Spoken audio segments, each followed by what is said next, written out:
இப்போது நம்ம ரெஜிஸ்டர் பண்ண 2 வெப்சைட்டுமே இருக்குது. இந்த வெப்சைட் ஐடி கன்ஃபார்ம் ஆச்சான்னு எப்படி பார்க்கணும் அப்படின்னா, இங்கே இருக்கு பாருங்கள், வியூ பிளாக்.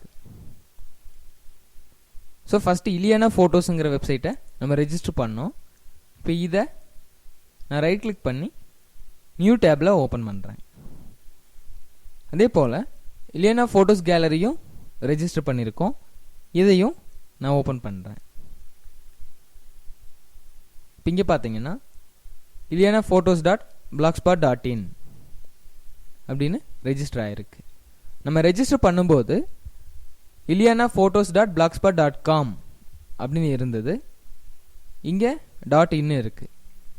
ஏன் இங்கே .in மாறி இருக்குன்னா, இப்போ நம்ம இந்தியாவிலேருந்து தான் ரெஜிஸ்டர் பண்ணியிருக்கோம். ஸோ அதனால் இங்கே .inன்னு வந்திருக்கு. இந்த வெப்சைட் பாருங்கள், இலியானா ஃபோட்டோ கேலரி .blogspot.in.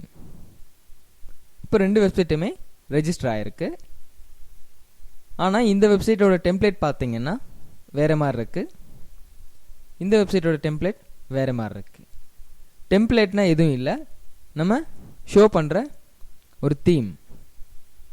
இப்போ இது ஏன் ஃபுல்லாக பிளாக்காக இருக்குன்னா, இந்த பேஜ் ரெஜிஸ்டர் பண்ணும்போது நம்ம டெம்ப்ளேட் செலக்ட் பண்ணணும், இந்த வெப்சைட்டுக்கு செலக்ட் பண்ணலை. ஸோ இந்த வெப்சைட்டுக்கு எப்படி டெம்ப்ளேட்டை செலக்ட் பண்ணணும், அது எப்படி எடிட் பண்ணுறங்கிறத வர வீடியோஸில் சொல்லித்தரேன். இப்போது இந்த இலியானா ஃபோட்டோஸ் அப்படிங்கிற இந்த வெப்சைட்டை எப்படி எடிட் பண்ணலான்னு பார்க்கலாம்.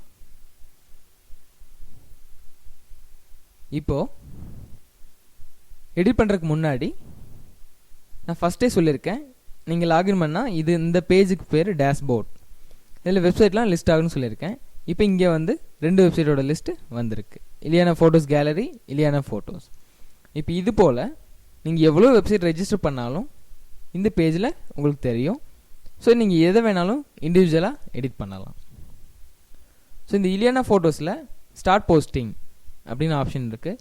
இதில் எப்படி ஆர்டிக்கிளை போஸ்ட் பண்ணணுன்னு நம்ம வர வீடியோஸில் பார்க்கலாம். தேங்க்யூ.